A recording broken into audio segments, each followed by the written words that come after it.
પોરબંદર જિલ્લાના કુતિયાણા ખાતે ઘરેલુ હિંસા અધિનિયમ 2005 અંતર્ગત કાયદાકીય માર્ગદર્શન સેમિનાર યોજાયો હતો, જેમાં મહિલાઓને ઘરેલુ હિંસા સામેના કાયદાઓથી માહિતગાર કર્યા હતા।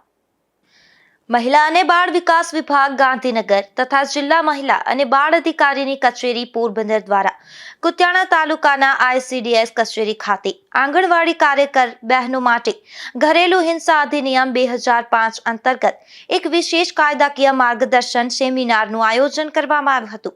આ કાર્યક્રમનો મુખ્ય હેતુ આંગણવાડી કાર્યકર બહેનોને ઘરેલુ હિંસા સામેના કાયદાઓથી માહિતગાર કરવાનો હતો, જેથી તેઓ સમાજમાં છેવાડાની મહિલાઓ સુધી આ જાગૃતિ પહોંચાડી શકે અને પીડિત મહિલાઓને યોગ્ય દિશામાં માર્ગદર્શન અને પરામર્શ પૂરો પાડી શકે।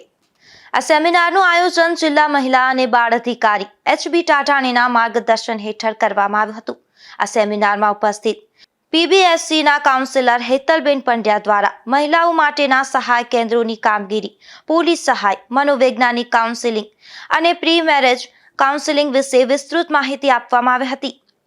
ત્યારબાદ સખી વન સ્ટોપ સેન્ટરના કેસ વર્કર કિરણબેન દ્વારા હિંસાનો ભોગ બનેલી મહિલાઓ અને બાળાઓને એક જ સ્થળે મળતી કાયદાકીય સહાય, આશ્રય અને સુરક્ષા વિશે માર્ગદર્શન અપાયું હતું। તેમજ 181 અભયમ હેલ્પલાઇનની ઉપયોગિતા વિશે પણ બહેનોને માહિતગાર કરવામાં આવ્યા હતા।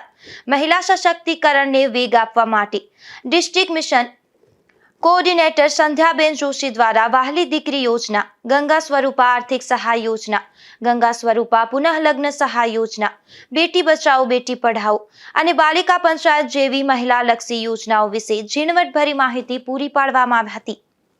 નિપુલ પોપટ સાથે અશોક થાનકી, ગુજરાત ન્યૂઝ, પોરબંદર।